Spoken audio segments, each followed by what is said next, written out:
The Buffalo Bills Highlights film is brought to you by Kodak Film, because time goes by. Fate tried to cast these Buffalo Bills as shadowy figures, to break their spirit with misfortune, shrink their resources with injury, and shatter their enthusiasm with hardship. Kay Stevenson, the youngest head coach in the league, was stoic to adversity. He preached patience, not panic. Patience, while a wounded defense healed itself and seized opportunities, sometimes elusive.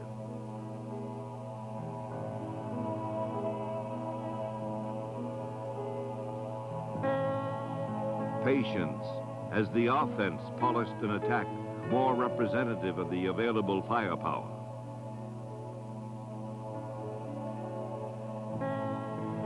Patience to overcome the added burden of penalties in a year when Buffalo was the most penalized team.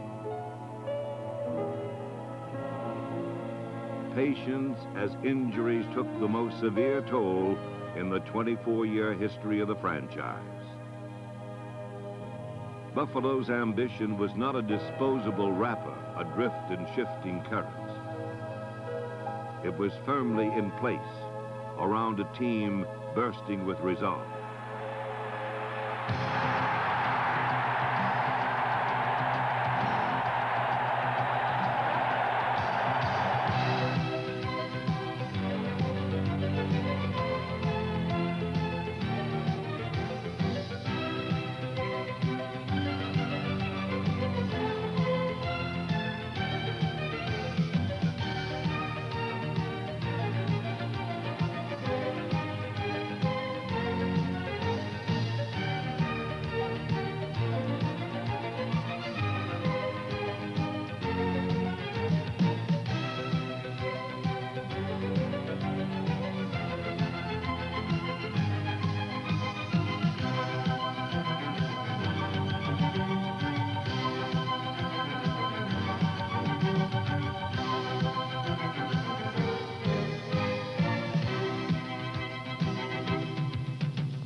The Bills' feisty personality reflected the intensity of their determination. Ask no quarter, give none. Leave no room for negotiation. Strike first, ask questions later.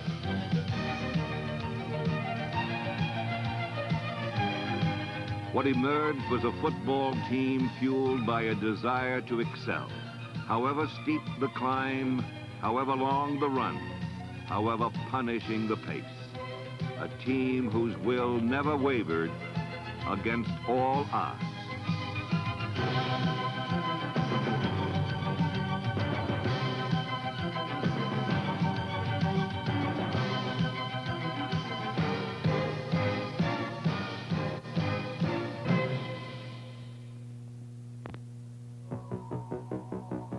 As the Bills padded up for the home opener against the Miami Dolphins, Buffalo fans had already executed their sentence of Dolphin quarterback David Woodley.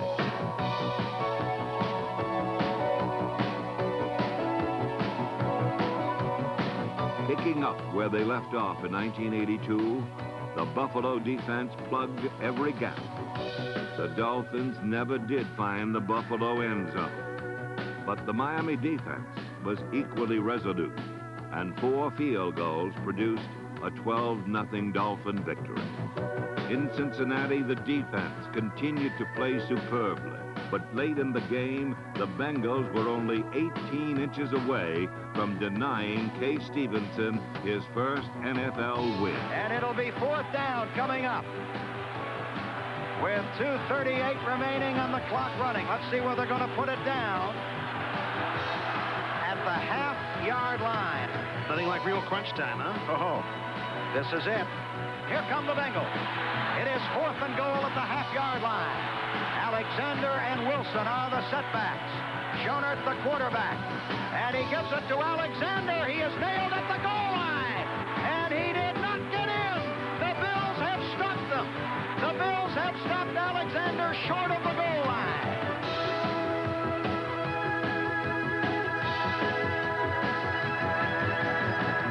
2 games, the Buffalo defense had not surrendered a touchdown. Against Cincinnati, the Bills were shoved into the shadow of their own goalposts and held firm. The defense had shown its mettle with picture-perfect performances against the Dolphins and Bengals. It was time now for the offense, more complex and therefore slower to develop, to assume its share of the burden.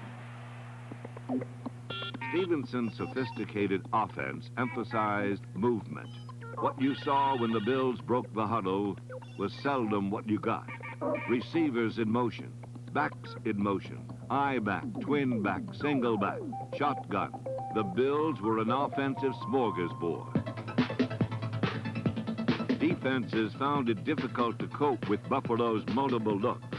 It left receivers open short and deep and produced a record 30 touchdowns passing.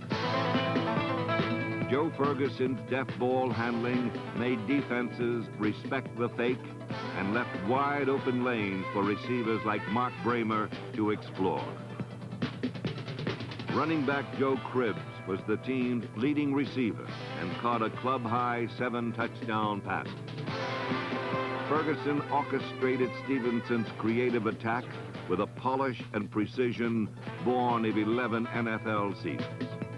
The Buffalo quarterback set an armload of team records as he moved into the league's charmed circle of 25,000-yard passes.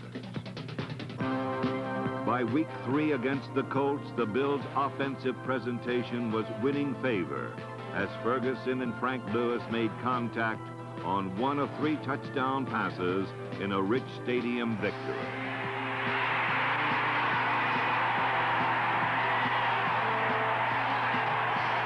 Against Houston a week later, the Bills' offense took over by exploding for 30 points.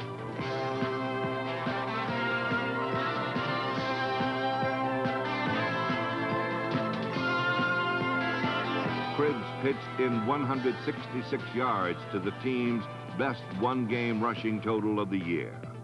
5 weeks deep into the season, the Bills were 3-2. Ahead lay a stern test in Miami, where a Buffalo victory would indeed be against all odds. And here at the Orange Bowl, this is Stan Barron with Van Miller and Pete Weber, about to bring you the Buffalo Bills against the Miami Dolphins. The Bills, not having won in the Orange Bowl since 1966, have a record of 1 win and 1 tie here against 15 losses. The Orange Bowl was a haunted house, brimming with gremlins weaned on 18 years of tormenting Buffalo. Not since Joe Ferguson's sophomore year at Woodlawn High had the Bills won here. My thoughts were, you always think about the Dolphins as being a very well-coached football team. They're not going to make mistakes. You're going to have to beat them, and that's the kind of ball game I was going down there to play. Myself and the team, we realized that this is it for us. We've got to go down and play a good football game and find out for ourselves what kind of football team we really have here. And if we can go down and win in the Orange Bowl and beat a fine football team, then it'll really boost us up. But I went down there to play as hard as I could play and relax and see what would happen. What happened was astonishing. Moving at will against the top-ranked secondary in the NFL, Joe Ferguson achieved a single-game milestone of 419 passing yards, completed a record 38 of 55 attempts, and bombarded the Dolphins with a torrent of touchdowns. Out of the shotgun now, a big play. It is 3rd down and 4 at the 9-yard line of the Dolphins. Ferguson drops back to throw, looks toward the end zone, throws, a man is there, touchdown! It is caught in there by Byron Franklin, number 85, for the touchdown. 3rd and 9, Buffalo at the Miami 30, and they will shotgun. And the crescendo war starts up here in the Orange Bowl. Miami blitzes. Here's Ferguson looking. He throws long down the left side for Franklin. Touchdown! Byron Franklin has his 2nd touchdown. A superb pass play, and Franklin beat the quarterback, Fulton Walker, in the end zone and has the score. And the Bills lead 13-0.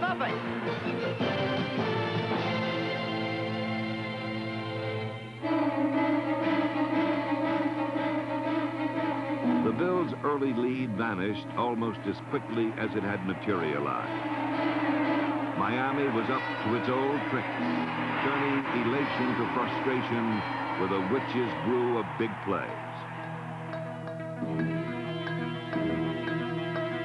Ferguson, however, drove a stake into the Dolphins' comeback. First down at the Miami 11-yard line. Ferguson waiting. He's going to throw. He looks. He throws all alone. Booker Moore in for the touchdown. Wide open on the play. Ferguson is going to run out of hands under center. Third down, 4 to go. Here's the pass coming up. Ferguson looks. He throws. Touchdown. The Bills have it. Joe Cribbs in the end zone. Tension stalked both sidelines as Buffalo readied a fourth down prayer from the Miami 1-yard line with only 23 seconds to play and the Dolphins up by 7. Crowd is roaring. The Dolphins are leading 35-28. Booker Moore and Joe Cribbs are the setbacks. Ferguson waiting for the snap. He rolls out to the right. He throws. Touchdown, Joe Cribbs. Buffalo faithful in the Orange Bowl made no secret of their preference in what was now a sudden death struggle. A white-hot Ferguson lofted a perfect pass to reserve Mike Mosley, who picked an auspicious moment for his first reception of the season. They have a field goal shot for Joe Danello. And can win in the Orange Bowl for the first time since 1966. Here's the try by Joe Danello. Waiting. There's the put down. The kick is long enough. And it is good. And the Bills have beaten the Miami Dolphins in the Orange Bowl for the first time since 1966. They win it 38-35. Some of the Dolphins are still down at the line of scrimmage. The demons were exorcised. On October 9th, 1983, Miami's furious domination in the Orange Bowl expired at the 13-minute, 58-second mark of sudden death.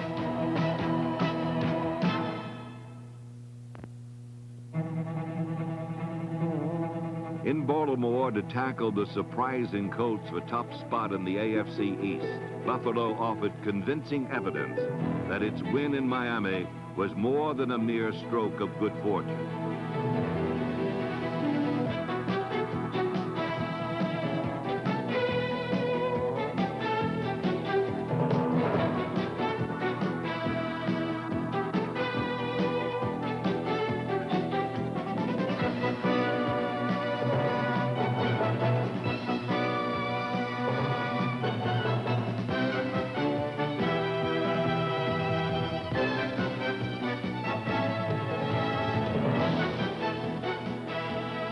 The defense broke the Colts, and a smoldering Joe Ferguson made it 8 touchdown passes in 2 games, hitting 11 throws in a row over one stretch.